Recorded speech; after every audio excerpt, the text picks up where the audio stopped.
Hi everyone. This is next in the series of image to diagnosis, and this is on basics, in which this lecture covers the topic of how to trace a linear structure on sonography. So the linear structure may be straight, example of a straight aorta, or it may be tortuous, like here a tortuous aorta, or other structures like ureter, bowel, etc.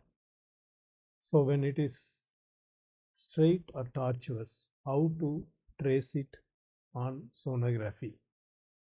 How to the technique of manipulating the maneuvering the probe to get to study such a linear structure is described on this lecture on sonoshare.in.